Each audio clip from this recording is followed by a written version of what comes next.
hope you all are doing well. So let's begin with chapter number 49 of GK for class 2 and the name of the chapter is specially abled, right? So जैसे कि हमें पता है कि कुछ लोग specially abled होते हैं. स्पेशली एबल्ड यानी उनके साथ बाय बर्थ या आफ्टर सम इंसिडेंट्स उनके साथ कुछ ट्रेजेडी हो जाती है, राइट? जिसके कारण वो ना तो कभी कभी वो ढंग से चल नहीं पाते हैं, कभी कभी वो ढंग से लिख नहीं पाते हैं. They can not use their hands, they can not use their legs और even sometimes they can not use their brain also, right? So in this chapter हम लोग उन्हीं स्पेशली एबल्ड लोगों के बारे में पढ़ने वाले हैं, right?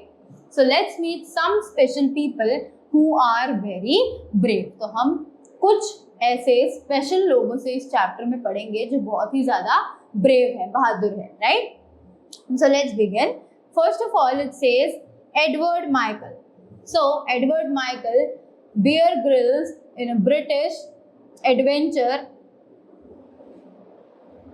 is a British adventurer, writer and television presenter. कि एडवर्ड माइकल जो हैं, जिनको हम यूजुअली बेयर कहते हैं, he is a British adventurer. वो एक ब्रिटिश एडवेंचरर है, एक राइटर है और एक टेलीविजन प्रेजेंटर भी है. He is best known for his television series Man vs. Wild in Discovery Channel. कि ये जो इंसान है ये टेलीविजन की दुनिया में बहुत ही ज़्यादा फेमस है और हम लोग सभी डिस्कवरी चैनल पर मैन वर्सेस वाइल्ड के नाम के सीरियल में इनको देखते हैं, right? He is known for his bravery. ये अपनी ब्रेवरी के लिए जाने जाते हैं. After that next we have doctor Stephen Hawking is a famous scientist. कि डॉक्टर स्टीफन हॉकिंग जो है वो एक फेमस साइंटिस्ट हैं, right? He could not move, right और स्पीक सिंस हिज चाइल्डहुड. ये ना तो ढंग से चल सकते हैं, ना ढंग से लिख सकते हैं और ना ही बोल सकते हैं अपने जन्म से ही, from his childhood.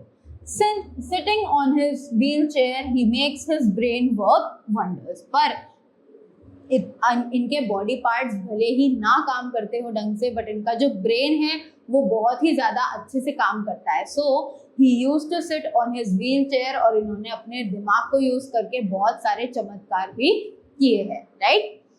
After that next one is Sudha Chandran. So Sudha Chandran is a famous dancer and actor. कि सुधा चंद्रन जो है वो एक बहुत ही ज़्यादा फेमस डांसर और एक्टर है. She lost a leg in an accident. Her love for dance gave her the courage to continue dancing with her artificial leg. अब बदकिस्मती से उन्होंने एक एक्सीडेंट में अपना एक पैर जो था वो खो दिया, बट उनका डांस के लिए पैशन और लव इतना ज़्यादा था कि उन्होंने डिसाइड किया to start dancing again with her one of the artificial leg. कि उनका जो एक लेग था वो आर्टिफिशियल था, उसके बावजूद उन्होंने हिम्मत करी कि she would not give up on dancing, right? After that next we have trekking to the top of the Mount Everest is a very difficult, right? तो हमें पता है कि माउंट एवरेस्ट जो है वो सबसे ज़्यादा हाईएस्ट पीक है, राइट? अब उस पहाड़ पर चढ़ना, उसको क्लाइम करना is not a very easy task, right? So Erik Weihenmayer is one of the very few people who did it. और एरिक वेनमर जो है वो बहुत ही ज़्यादा कम लोगों में से एक है जिन्होंने ये टास्क किया है, right? After that it was specially challenging for him for he can not C.